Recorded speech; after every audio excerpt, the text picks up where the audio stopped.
Good evening বন্ধুরা, কেমন আছো তোমরা? আশা করছি ভালো, আর আমরাও বেশ ভালো আছি। তো আমার নতুন আরও একটি ভিডিওতে তোমাদের সবাইকে স্বাগত জানাচ্ছি। তো এখন সন্ধে হয়ে গিয়েছে, ওই সন্ধে 6টার মতো বাজে। তো আমার হাজব্যান্ড অফিস থেকে আসার পথে ভেজিটেবল চপ নিয়ে এসেছিলো, তো সেটাই খেয়ে নিচ্ছি। আর আমার মেয়ে যে মানে পড়তে বসেছে, ওকে আমি বললাম আগে তুমি পড়া কমপ্লিট করো, তারপরে খাবে। তো আমার খাওয়া হয়ে গিয়েছে। এরপর হচ্ছে আমি চা বানাতে আসলাম। তো চাটাও হয়ে গেল, চাটা ছেঁকে নেব। আর আজকে মানে কি রান্না করব কিছুই খুঁজে পাচ্ছি না। তো যাই করব তোমাদের সাথে শেয়ার অবশ্যই করব।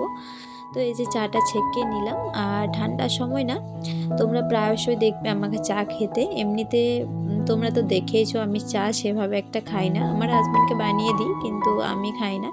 কিন্তু ঠান্ডার সময় একটু চা না খেলে ঠিক মানে কাজের এনার্জি পাওয়া যায় না। একটু চাটা খেয়ে দেখবে আরও অনেক কাজ আছে। সব থেকে বড় কাজ হলো বাসন ধোয়ার কাজ। তো আগে চাটা খেয়ে তারপর ফুল এনার্জি নিয়ে বাসন ধুতে যাই।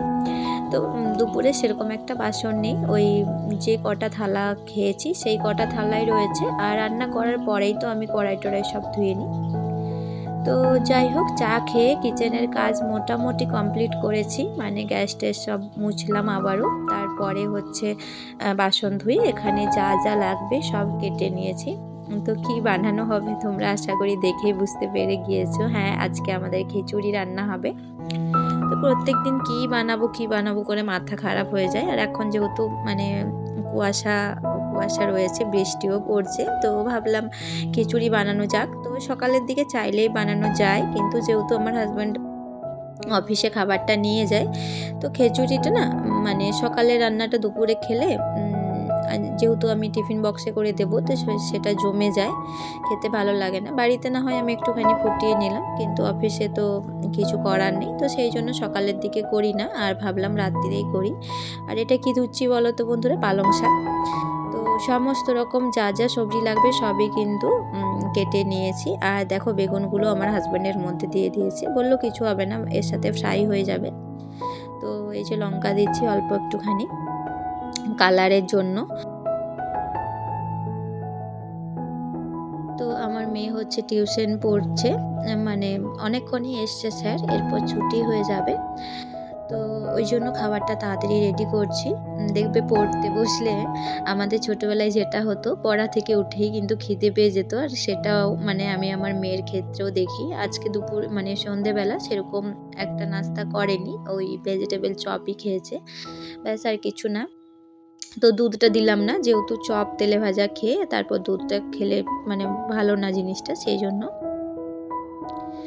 তো বন্ধুরা, আমার কিন্তু ভাজাভুজি সব রেডি হয়ে গিয়েছে। এখানে বাঁধাকপি পালং শাকটাও ফ্রাই করেছি। আর এই যে আমার মেয়ে পাকামি করতে চলে এসছে, ওর ছুটি হয়ে গিয়েছে এই যে। আর ও আমাদেরকে বলছে মাম্মি আমাকে কিছু কাজ দাও, আমিও তোমাদের মতো কাজ করব। যেহেতু পাপাও কাজ করছে কিচেনে, মাম্মিও করছে, সেই জন্য। তো এর মধ্যে আছে হচ্ছে মুগ ডাল আর ছোলার ডাল, আর এখানে রয়েছে হচ্ছে বাদাম। তো এখন হচ্ছে এর মধ্যে আরেকটা ডাল দেব, সেটা হচ্ছে মুসুর ডাল। তো মুগ ডাল ছাড়া খিচুড়ি হয় না ঠিকই, তবে মুসুর ডাল ছাড়াও না খিচুড়ি খেতে আমার সেভাবে ভালো লাগে না। তো মুসুর ডালটাও একটু হার্ড করে ভাজার দরকার ছিল, কারণ দেখবে সবার আগে মুসুর ডালটাই গলে যায়। তো আগে দিলাম না, এর সাথেই দিয়ে দিলাম একেবারে। তো ভাজাভুজি সব রেডি। আর এরপরে হচ্ছে আমি ধীরে ধীরে রান্না করে নেবো। আর আমার মেয়ে বলছে মাম্মি দেখাও তুমি, বোতলগুলো আমি ভরেছি। হ্যাঁ, সত্যি কথাই আমার মেয়ে ভরেছে। আর এই যে আমার হাজব্যান্ড রান্না করছে। তো এসে একটুখানি শুয়ে পড়েছিল, তো আমাকে বললো, হঠাৎ করে এসে বলছে তুমি বানিও না খিচুড়িটা, আমি বানাবো। তো দেখো যা যা সবজি লাগবে সবই কিন্তু আমি নিয়ে নিয়েছিলাম। আর মানে কাটা হয়ে গিয়েছে যেহেতু, তো যেগুলো লাগবে না সেগুলো আমি এখন ফ্রিজের মধ্যে ঢুকিয়ে রাখবো। তো এই যে, আর আজকে না আমি ফ্রিজটা পরিষ্কার করেছিলাম বন্ধুরা, মানে হচ্ছিলই না। তারপর বাড়ি থেকে ঘুরে এসে যেহেতু কোনো কাজ হয়ই না, তো ভাবলাম না আজকে ফ্রিজটা পরিষ্কার করতে হবে। তো এই দেখো পুরো ফ্রিজটা আমি পরিষ্কার করেছি, আর সেভাবে এখনও কোনো জিনিসপত্র রাখা হয়নি, মানে রান্না করা খাবার তো নাই, রাখিনি। তো এই যে সবজিগুলো রাখলাম, আর অল্প একটুখানি মাছ রয়েছে ফ্রিজে, ব্যাস। আর এই মানে সস টস যা আছে এগুলোই, আর সেরকম কিছুই রাখিনি। তো যেহেতু রান্না করে সঙ্গে সঙ্গের খাবারটা সঙ্গে সঙ্গে খেয়ে নেওয়া হয়, তো সেই জন্য আর সেভাবে রাখা হয়নি। আর এরপর চলে আসলাম হচ্ছে আমি বেডরুমে। তো যেহেতু রান্নাবান্না প্রায় হয়ে মানে এসছে, তো এরপর তো খাবার খেয়ে শুয়ে পড়বো। তো দেখবে খাওয়া দাওয়া করে না আর কোনো কাজ করতে ইচ্ছে করে না সেভাবে। তো রান্না যখন আমার প্রায় হয়ে আসে, জাস্ট খেতে দেবো, তো তার আগে এসে হচ্ছে আমি বেডশিটটা পেতে নিই, মানে যেদিন সময় থাকে না সেদিন। আর যেদিন সময় থাকে সেদিন তো আমি মানে সন্ধেবেলাতেই সব কাজগুলো করে রাখি। মানে আমার হাজব্যান্ড অফিস থেকে এসে যখনই বাথরুমে ঢোকে তখনই হচ্ছে আমি বিছানার চাদর পেতে ঘরদোর ঝাড়ু দিয়ে নিই। আর আজকে না হলো না, কারণ আমার হাজব্যান্ড হচ্ছে আজকে একটু ঘুমিয়ে পড়েছিল, তো সেই জন্য ভাবলাম যে থাক তাহলে পরেই পেতে নেব। আর আমার মেয়ে যেহেতু টিউশনও পড়ছে, মানে পড়ছিল, এখন তো ছুটি হয়ে গিয়েছে, তো ওর না সামনেই এক্সাম 6 তারিখ থেকে। তো এখন ওকে অনেক পড়তে বসাতে হবে, যেহেতু ছোট, ও পরীক্ষার ব্যাপারটা হয়তো বোঝেই না, আমরাই মানে চাপ নিয়ে নিচ্ছি, কিন্তু ও জানেই না যে কি ব্যাপার, যে ওকে করে আসতে হবে, বা এখন মানে বাড়িতে না করলেও কোনো ব্যাপার না, কিন্তু এক্সামের সময় ঠিকঠাক করে করতে হবে, সেগুলোও কিছুই বোঝে না। তো যাই হোক, তবু পড়তে বসাচ্ছি, সব কিছুই কিন্তু আমার মেয়ের হাতেই। আর একটা জিনিস দেখবে বন্ধুরা, সব কিছুর দায় কিন্তু এই মায়েদের উপরে সেই পড়ে।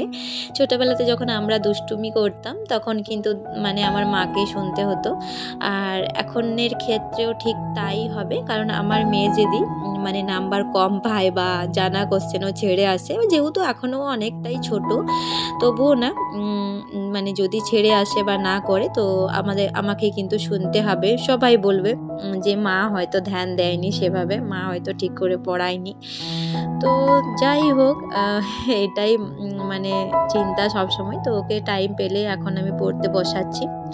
তো রান্নাবান্না প্রায় রেডি, আর বেগনিটা ভাজছিলাম, হয়ে এসছে। আর এই যে খিচুড়িটাও একদম রেডি, গরমা গরম। তো আগে আমি আমার মেয়েকে খাইয়ে দেবো, তারপরে আমরা খাবো। তো চলো আগে আমার মেয়েকে খাইয়ে দিই।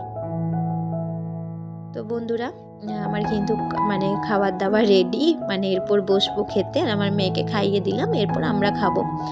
আর খিচুড়ি আর বেগনি, তবে বেগনি না অনেকগুলো করেছিলাম, ভাজতে ভাজতেই সবগুলো উঠে গিয়েছে। আর এখন হচ্ছে খিচুড়ি খাবো। তো শীতের দিনে গরম গরম খিচুড়ি খেতে বেশ ভালো লাগে, তাই না?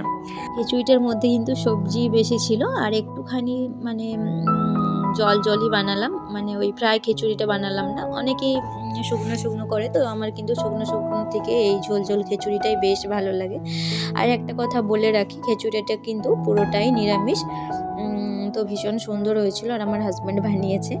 তো তো আমার পুরো ভিডিওটি তোমাদের কাছে কেমন লাগলো বন্ধুরা, অবশ্যই জানিও কমেন্ট করে। আর যদি ভালো লাগে তাহলে একটি লাইক করে চ্যানেলটি সাবস্ক্রাইব করে নিও, আর আমার পাশে থাকো। তো চলো বন্ধুরা, আজকের ভিডিওটি এতদূর পর্যন্তই, আবার দেখা হবে তোমাদের সাথে পরের ভিডিওতে।